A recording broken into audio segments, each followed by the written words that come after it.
dạo hulin min ha am ten du lai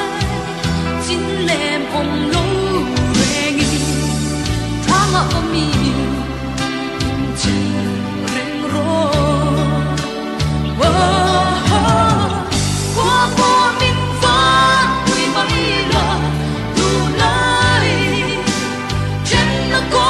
le ka thiên ngam lo dân qua ra bay lâu la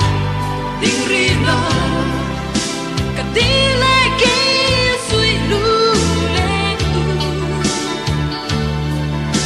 mình còn quy về la khá lên phong phong si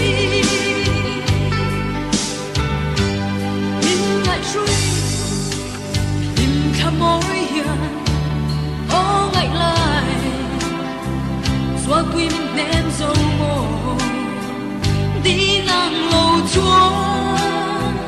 chính khoan mà ria kê y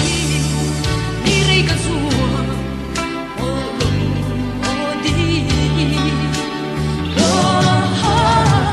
qua phố mình phát mùi mây là đủ lại chân nó có em khi ngắm lâu dân qua ra bay lâu la đi ri la cả đi lệ kia suy lung lên tu